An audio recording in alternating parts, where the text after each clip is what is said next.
RV Capital Talks brought to you by Dicor, at the core of everything you do.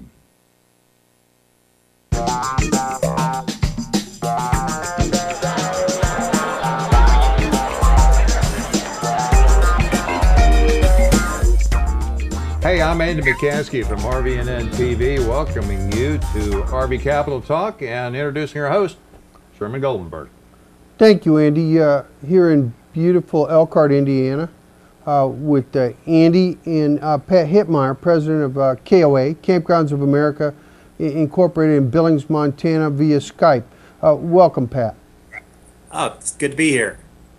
We're talking to Pat today, not only because they're just darn interesting to this market, because there are 485 parks, because they're probably one of the strongest elements in the RV, singular elements in the RV park and campground business. But the big news is the anniversary.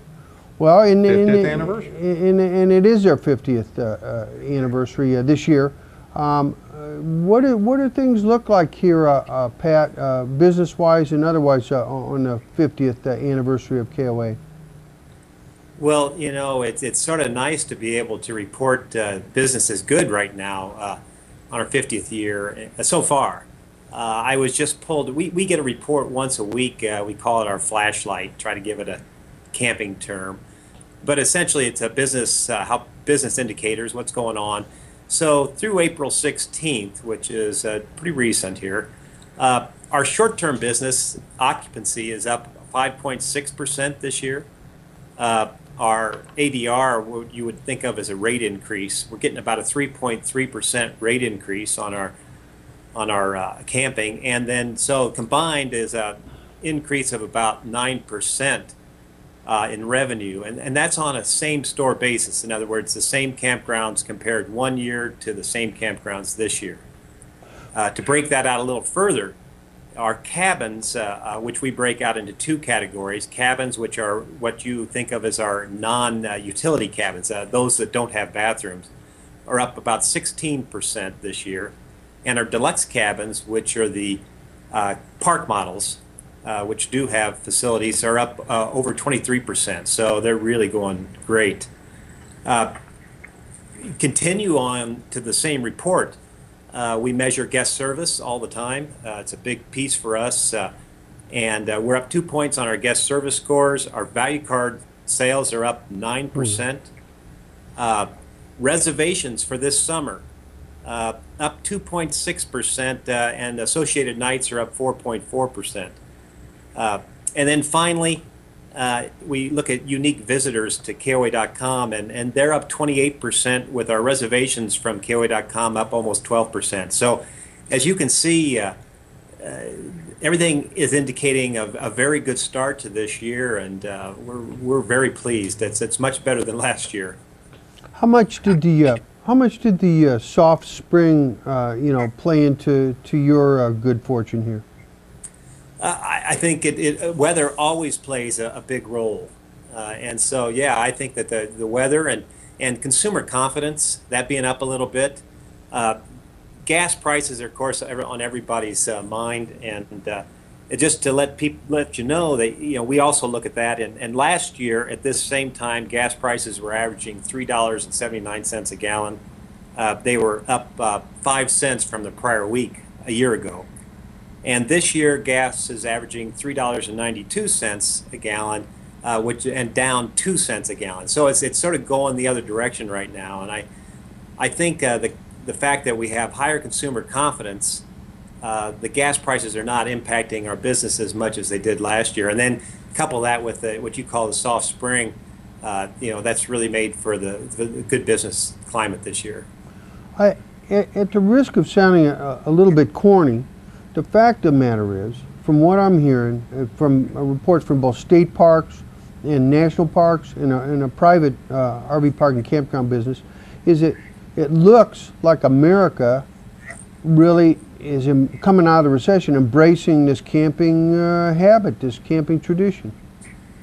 Yeah, I mean, what we're looking at, of course, in the first quarter and is a different kind of camper. You know, it's the winter camper, more retired market than what we'll see this summer. So it doesn't always make a great indication of what's going to happen. But in the last 4 weeks, I guess, with the warm weather that we've been experiencing through the country, we are seeing a family camper that's coming out in large numbers, and I think that you're right. The economy and consumer confidence again coming out of that recession, they're feeling pretty good about their lives in general, and they want to go recreate, and camping is a great experience for so many people.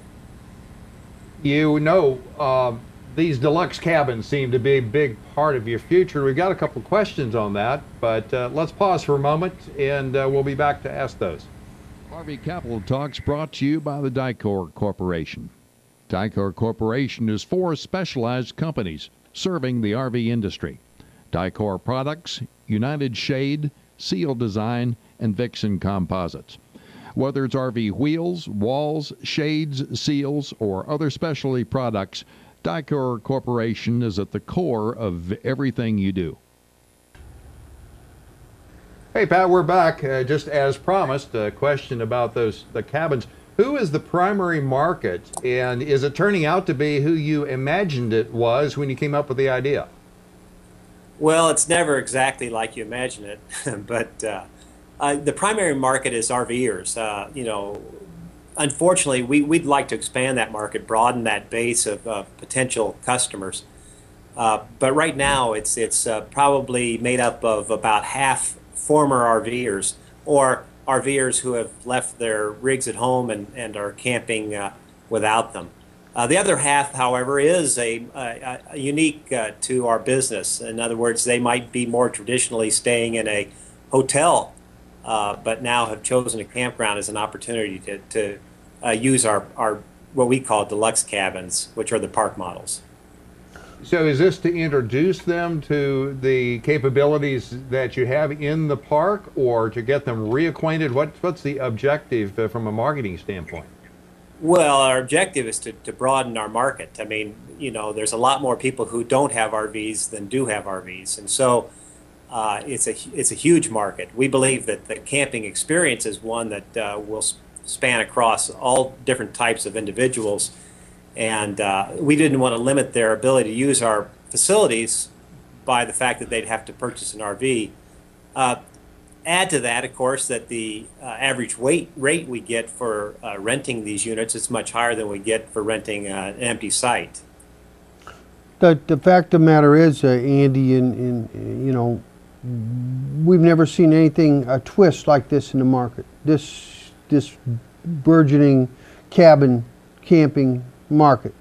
They're on new ground, and to my knowledge, KOA is spearheading to a great extent this movement with preferred vendors like Cavco and Breckenridge building their cabins. And I must say, having seen them several times at shows, etc., they're gorgeous. I mean, they are. You say it's a park model, but they're wood, they're rustic, they're really nice, aren't they? Yeah, they are nice, you know, and it's more difficult than what you would think. You can't just, you think you just can't buy them and put them on a site. There's a lot more that goes into it operationally, as well as picking the right floor plans, the right amenity package inside them, and making sure that they're just not putting them on an old RV site. You have to really sort of redesign the park to accommodate these units. But if you do, I think the experience is a very good one. And as we become better at our operational skills relative to managing this new business, I think you'll see it grow. In the U.S. and Canada, we're probably venturing into new markets. But in other parts of the world, like as an example in Australia, that is their major part of their camping business. These what they call roofed accommodations. So we're sort of copying what they are already doing. You're approaching 500 parks, in my memory serves me correctly. You were years ago at 500, but this time it's a little different, right? I mean, as you grow back to that magic number. Yeah, for a couple of reasons. We were at one time, I think the KOA system may have been close to 900. campgrounds, and then it started declining for many, many years, and we continued to try to push the old model, and that was a model of actually selling franchises to individuals who wanted to build campgrounds. And that just really wasn't a very good way to try to grow. About 6 years ago, we reinvented ourselves a little bit and tried to push our efforts to convert independent operators to become KOAs, and that works much better. It's more effective in today's world, and we've been very successful at that from our perspective anyway, adding anywhere from 20 to 25 campgrounds a year in the last 6 years. And that nets out to be about a net gain of maybe 10 to 15 campgrounds a year, because every year we lose some too. The 50th, I think that's one of the last things we want to make sure we touch on here. The 50th anniversary, what are you guys going to do? I mean, you're going to do something in particular? Are you going to, is it going to mostly wrap around your convention this fall? Yeah, we thought long and hard, and we, of course, thought about lots of ideas relative to promoting ourselves with the 50th anniversary. And in the end, we decided to be pretty low-key about it. We're working hard with our partners to try to promote this. You may be aware we have a sweepstakes and a partnership with Keystone. And that's sort of a giveaway, 50th anniversary giveaway of a new Vantage Keystone product. In fact, I just got information today. We've already got 86,000 entries for that Keystone trailer that was just we just started to run the sweepstakes a month or so ago. But we're also using our 50th anniversary to try to get in, do projects with other companies that we haven't done business with before, like Cabela's as an example. We've got something planned with them. And I think that 50th anniversary helps us get our foot in the door with those individuals. But the big thing we want to do is promote our convention this year with our 50th anniversary. And I am going on record saying that I'd like to see it be the largest event KOA has ever done. I'm estimating somewhere, I'm going to estimate somewhere in the neighborhood of maybe 1,000 people that will gather in Orlando this fall, which would be substantially more than we've ever had before. But we're inviting everybody, so we hope to get to those numbers, and I think it'll be a great celebration over 50 years, and we'll spend a lot of time talking about our future there. I do plan on being there. I've become part of the tradition, I think. And what's the dates of the convention this year, Pat? Convention dates. Oh, you knew you were going to ask. What's your month? It's in November, and I believe it's around the 15th of November. Okay.